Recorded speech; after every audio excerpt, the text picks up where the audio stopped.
Jumpa lagi dalam podcast kita kali ini. Seorang teman lama, saya sudah mengenalnya sejak 2014 dan sampai hari ini konsisten dengan topik yang kami mulai sebagai awal pembicaraan, yaitu bisnis dan hak anak. Seorang yang setia dengan isu yang penting ini, penting bagi bisnis, penting bagi Indonesia, karena anak menjadi generasi yang menentukan masa depan. Seperti apa yang sudah dilakukan, isu yang berkembang, dan bagaimana ke depan tentang hubungan bisnis dan anak. Hadir bersama kita Bang Misran Lewis. Terima kasih Bang Sumarjono, terima kasih Bang. Ya. Abang ini dengan banyak peran yang dilakonin, saya akhirnya menyimpulkan seorang tokoh bisnis dan hak anak, ya, artinya dua yang dipadukan. Bang, ini Hari Dunia menentang pekerja anak. Ya. World Day Against Child Labor. Tanggal 12 Juni. Apa itu, Bang? Ya, ini sebenarnya ini satu gagasan atau inisiatif yang dilakukan oleh International Labour Organization ya, atau itu dari ILO ya? ILO Okay. ya, karena ini sejarahnya cukup panjang memang, di mana ada perbudakan yang dilakukan anak-anak di negara-negara berkembang, tentu itu negara miskin termasuk ya, itu di Pakistan, di India dan sebagainya. Dan waktu itu ada seorang anak perempuan yang melakukan perlawanan terhadap perbudakan terhadap anak. Tahun berapa itu? Setelah 80-an ya kalau tidak salah. 80-an ya kalau tidak salah. Lalu aksi heroik si anak ini lalu kemudian dijadikan momentum untuk melakukan perlawanan terhadap pekerja anak di seluruh dunia gitu. Artinya isu pekerja anak itu menjadi PR warga dunia gitu. Iya benar. Makanya dijadikan momentum itu menjadi Hari Dunia menentang pekerja anak, karena cukup besar juga jumlahnya. Kalau di tahun ini itu jumlahnya itu sekitar hampir 138 jutaan gitu ya, masih catatan dari ILO. Ya, anak-anak terlibat dalam dunia kerja gitu ya, di seluruh dunia ya. Terjadi karena kemiskinan. Ya, salah satu faktor paling dominan ya kemiskinan, tapi kemudian juga kan ada faktor-faktor lain yang mempengaruhi ya.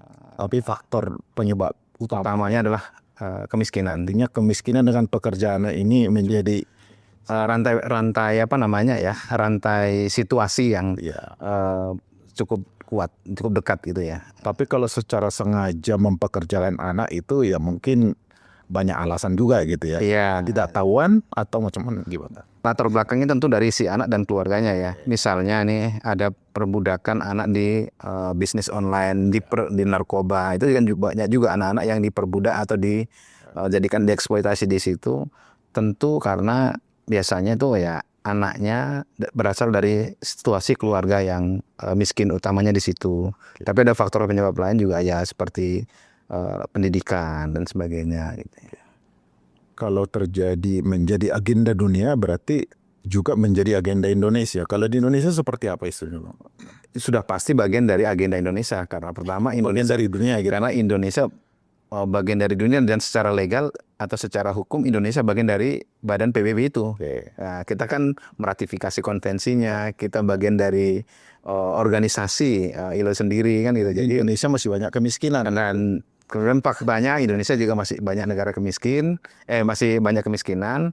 Dan catatannya juga bahwa kontribusi pekerjaan juga terjadi di Indonesia gitu ya. Jadi kalau menurut data BPS ya, di tahun 2005 ini ya, ini 2006 ya, tapi maksudnya survei terakhirnya kan 2005 ya, itu sekitar 1,5 juta kira-kira seperti itu ya. Jadi 1,5 juta dari ya, itu yang kategori pekerja anak. Jadi mungkin kalau yang terlibat anak yang beraktivitas ekonomi itu jumlahnya lebih. Iya. Tapi yang masuk kategori itu kerja anak, karena ada regulasi yang mengatur, Memberi batasan itu, maka menurut BPS itu angkanya sekitar 1,5 cukup juta. besar ya. Cukup besar. Itu terjadi di macam-macam sektor tentunya.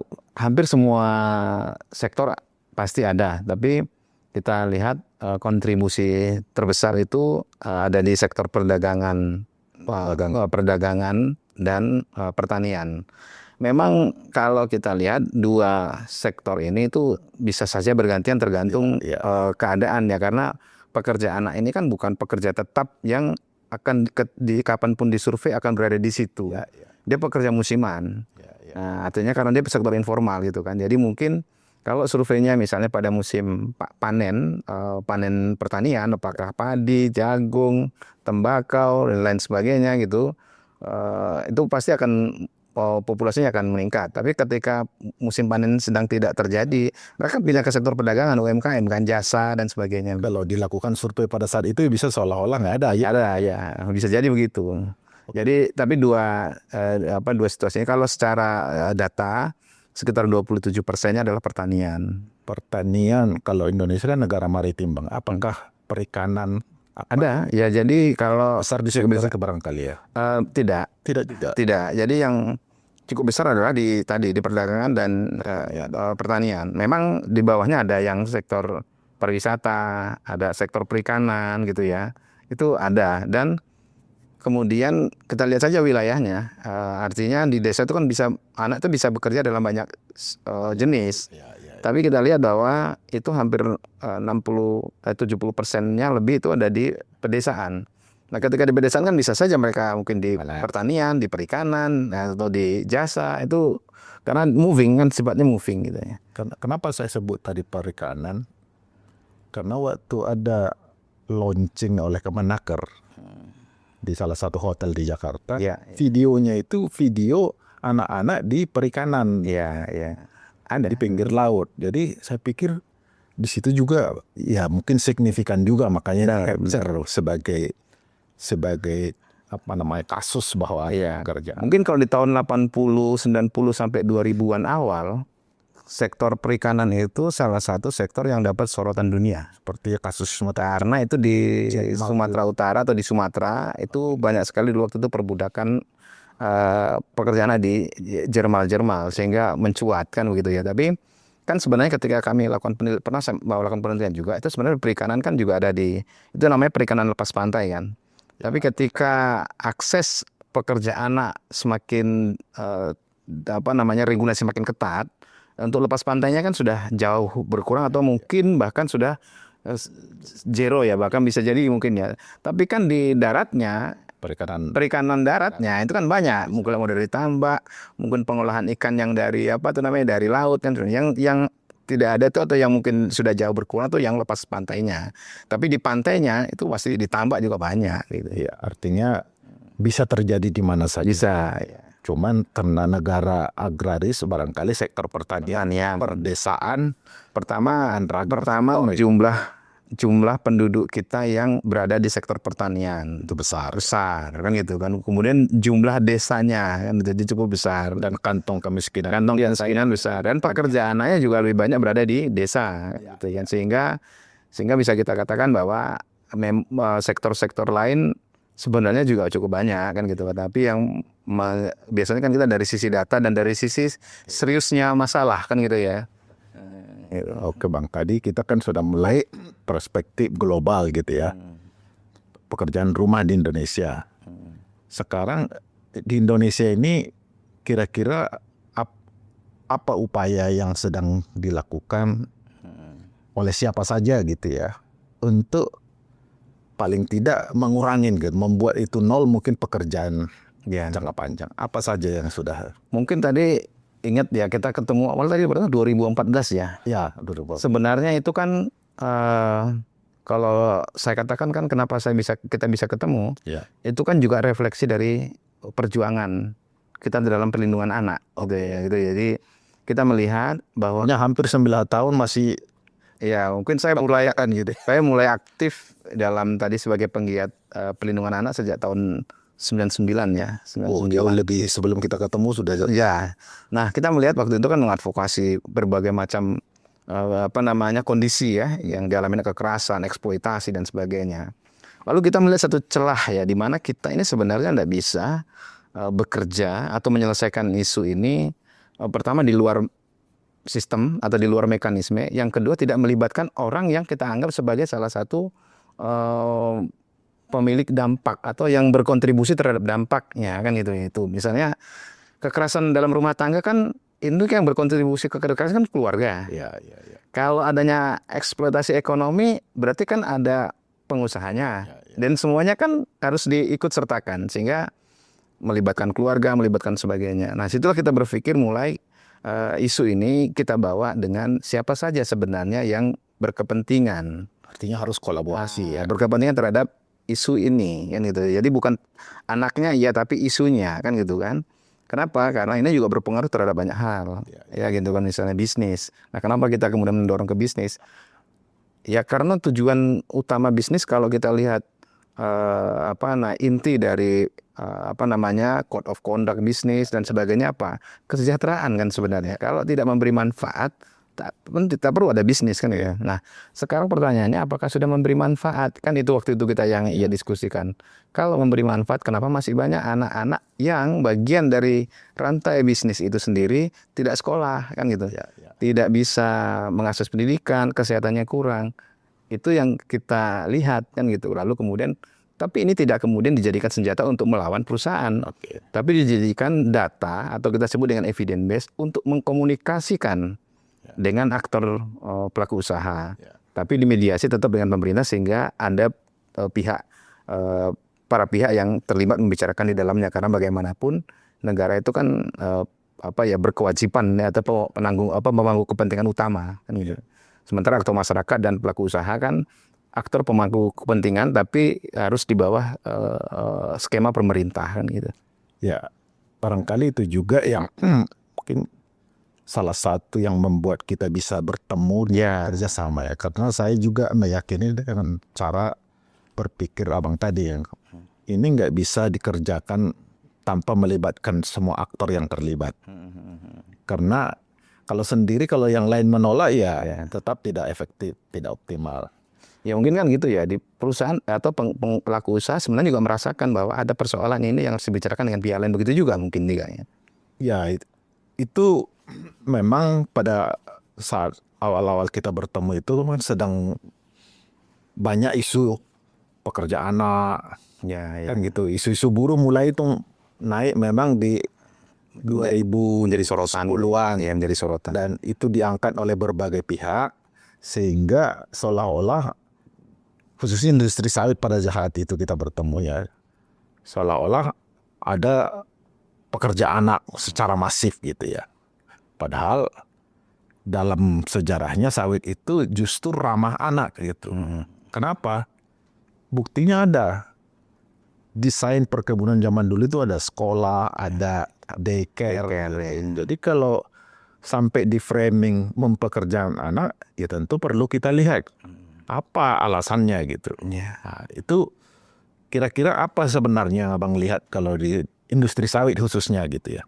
Ya, mungkin kita sepakat ya bahwa bicara industri sawit atau sawit itu kan nggak bicara parsial ya. Tidak bisa bicara parsial ini sawit. Jadi punya petani atau punya perusahaan nasional atau perusahaan lokal, tidak bisa memparsialisasikan seperti itu. Terus industri ya kan harus melihat secara kolektif. Dan itu yang kita lihat juga.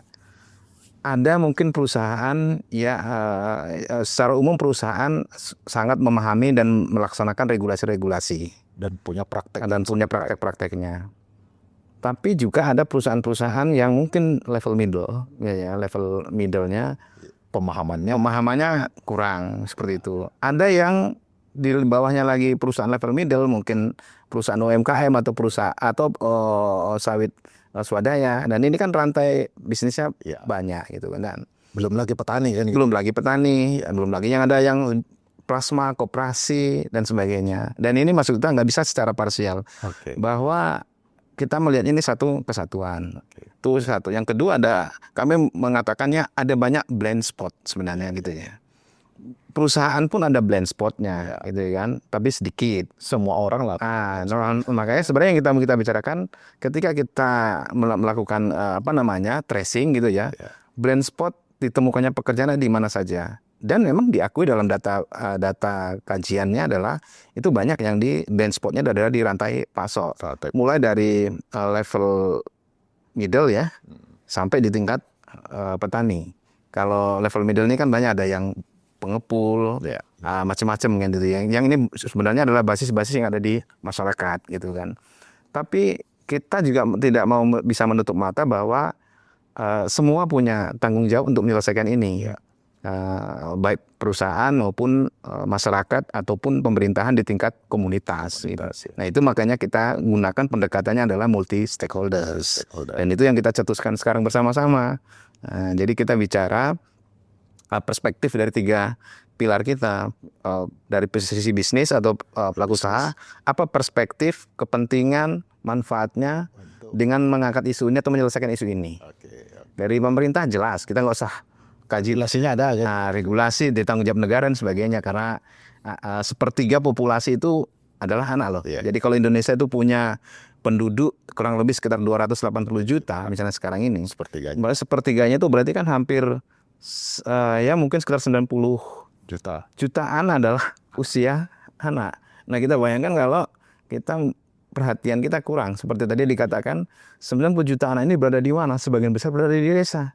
Artinya kalau kita mengurus anak, kita sudah mengurus Indonesia sepertiga Indonesia selesai masalahnya, kira-kira begitu.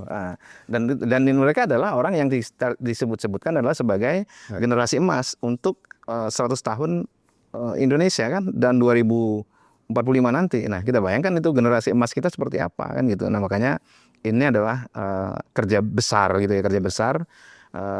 Tentu tidak bisa kita berada di sisi yang berbeda dan saling menyerang. Kita lebih bagus berada dalam satu meja kan itu kan, membicarakan bersama dan bekerja sama kan. Ya, industri sawit khususnya di peran saya sebagai representasi industri di GAPKI membuka diri untuk secara bersama-sama memastikan tidak ada pekerjaan anak di semua ekosistem, di semua rantai nilai atau rantai pasok. Praktek baiknya banyak, tinggal bagaimana ini menjadi pemahaman dan diimplementasikan oleh semua aktor kan gitu ya. Jadi pemikiran itu kita bersepakat sepertinya panduan menjadi salah satu cara jadi rekan itu gitu ya. Ada banyak ya. Pertama kita membuat forumnya sebagai wadah atau media kita untuk diskusi, dialog dan menyamakan persepsi kita. Karena tanpa wadah tentu kita tidak ketemu. Lalu kemudian kita nyiapkan panduannya. Panduan itu dipromosikan, dilatihkan, bukan hanya dipromosikan tapi dilatihkan dan disosialisasikan lebih masif. Dan kemudian ini udah tahun kedua nih di Hari Dunia tentang Pekerja Anak di tahun 2026 ini.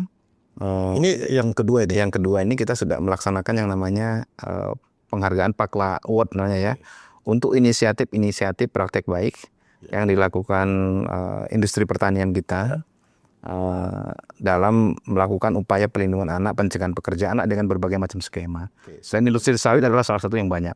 Oke, terima kasih. Ya, sebelum ke Pakla, itu kan agak spesifik, nanti apa yang bisa jelasin juga apa itu Paklanya ini ya. Saya tadi ingin juga memberitahukan ke publik bahwa kita punya produk bersama yang namanya Sawit Indonesia Ramah Anak. Jadi kalau ada tuduhan sawit itu mempekerjakan anak, rasanya itu mungkin karena kurang informasi atau kurang piknik ke kebun sawit gitu ya. Banyak praktek baik di sana. Yang menjadi tantangan kita adalah bagaimana itu dipahami dan dilakukannya begitu ya. Desain perkebunan seperti saya katakan tadi itu ramah anak. Fasilitas di perkebunan yang desain standarnya. Ada sekolah, kalau nggak ada dikasih bus sekolah untuk antar ke sekolah. Ada daycare, ada klinik, ada fasilitas permainan anak. Nah, tinggal melalui buku ini kita harapkan desain itu dipahami dan diimplementasikan lebih masif. ya, kira-kira begitu Ya. Termasuk teman-teman petani juga jangan sampai di framing kita pekerjaan anaknya. Ya.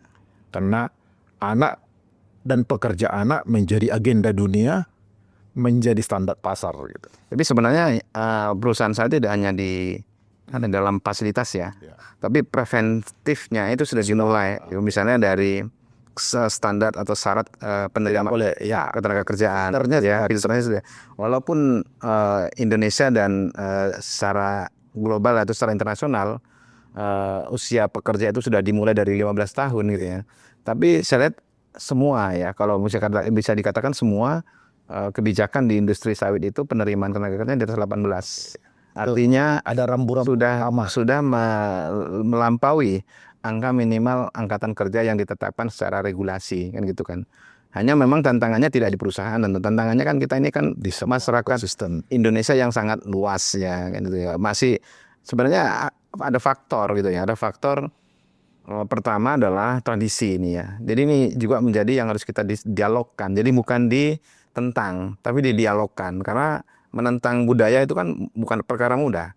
Ada tradisi di mana setiap anak itu punya dan tanda kutip kewajiban membantu orang tua. Ada juga tradisi bahwa harus diwariskan.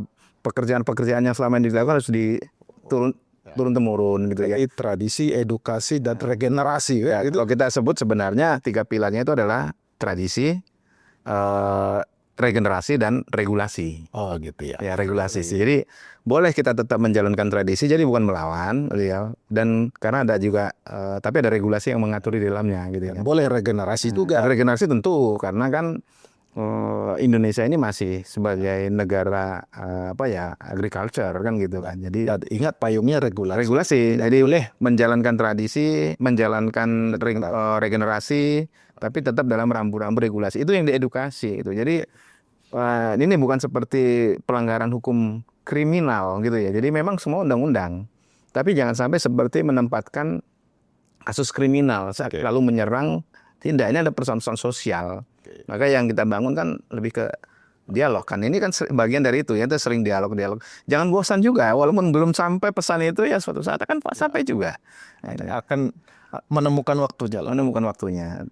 Tapi setidaknya dari pertemuan kita kan sudah banyak perubahan ya Nah, itu yang juga mau saya tanya. Artinya tadi abang sudah sebutkan, oke, kita sudah punya publikasi bersama, kita sudah latih sosialisasi, kita sudah sebarkan workshop macam-macam, beri pemahaman.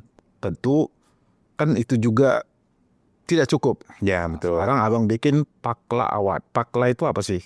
Itu abang bisa jelaskan. Ya, Partnership Action Against Child Labor in Agriculture. Ya, jadi bahasa Inggrisnya. Iya, ini bahasa sononya. Tapi sebenarnya itu forum kemitraan penanggulangan pekerja anak di sektor pertanian.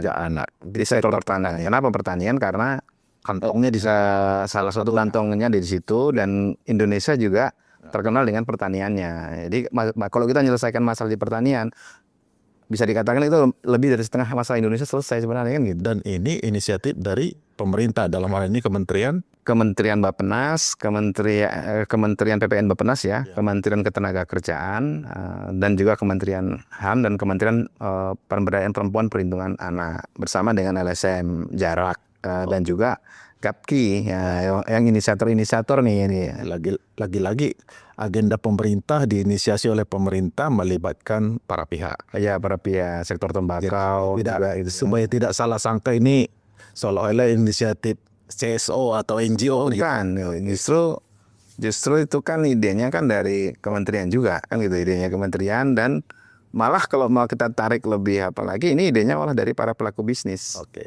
Termasuk industri tembakau ya, tembakau, sawit, kakao gitu ya. Ya, komoditi besar lah ya pertanian itu. Karena mereka merasa bahwa persoalan ini kan sering disorot oleh global. Media, termasuk juga komplain global. Dan itu harus diselesaikan bersama-sama juga. Tidak bisa hanya pelaku usaha juga. Tapi lebih dari situ, itu sebenarnya untuk mewujudkan impian Indonesia emas, cita gitu. Jadi bukan karena ditekan oleh berbagai kelompok tadi kan, karena ada agenda bangsa gitu, agenda nasional. Kan kita tadi katakan kami mengadvokasi ini udah sejak sebelum saya pun sudah dilakukan gitu ya. Saya 99, senior saya sudah dari tahun 70-an juga melakukan hal yang sama. Hanya strateginya yang berubah.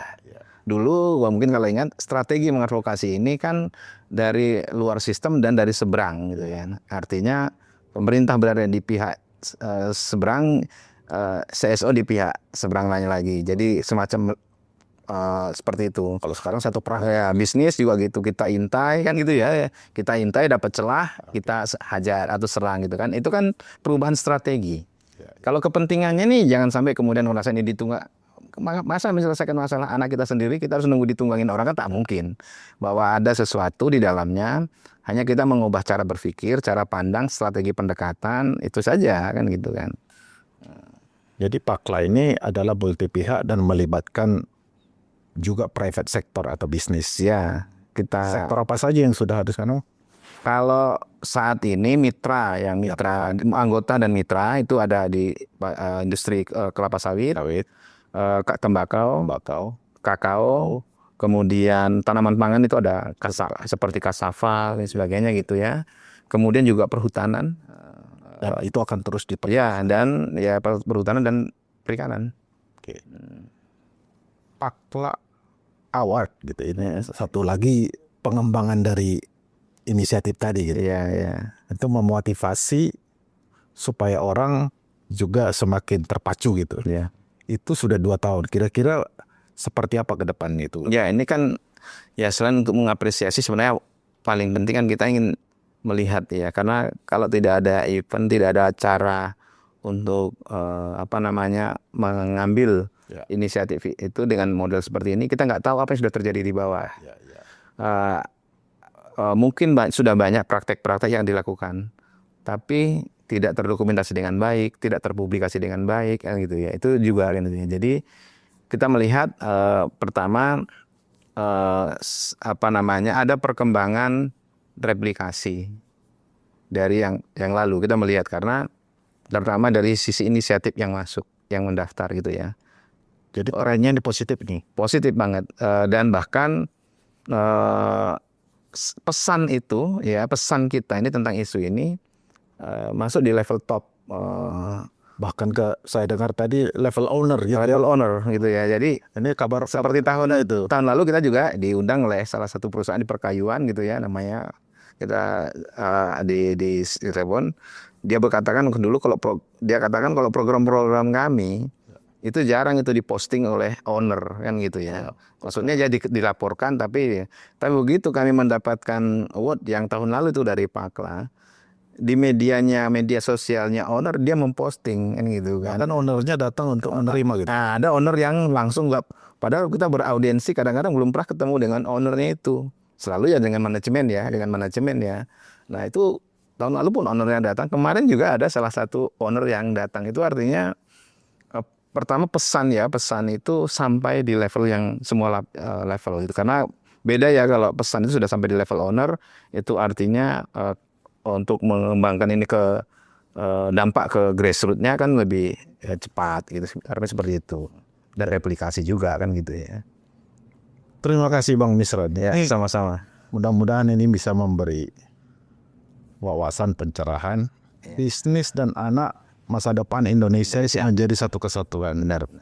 PR kita masih ada, Ya. dan perkembangan memberi harapan gitu ya, karena publik bahkan owner merespon. Ya. Kira-kira apa pesan-pesan untuk publik supaya tidak salah sangka gitu? Iya. Yang pertama bahwa setiap bisnis, pengembangan bisnis pasti ada dampak sosialnya. Ya. Dampak itu bisa negatif, bisa juga positif. Oke. Nah, tentu kalau dampak positif itu bagus. Cuman harus dilihat juga apakah ada potensi dampak negatifnya. Oke. Nah, kita harus melihat potensi dampak negatifnya meskipun mungkin belum ada. Salah satu dampak negatif itu mungkin bisa saja terjadi pada anak.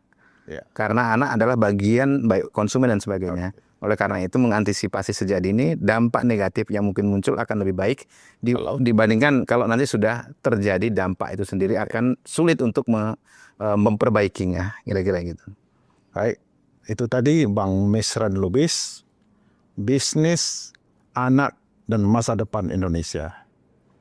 Mari kita lakukan bisnis kita, sekaligus menyiapkan generasi-generasi emas di tahun 2045 untuk kesejahteraan bersama Indonesia Raya. Terima kasih, sampai jumpa. Terima kasih Bang Mesran. Terima kasih Bang Arjono. Ayo.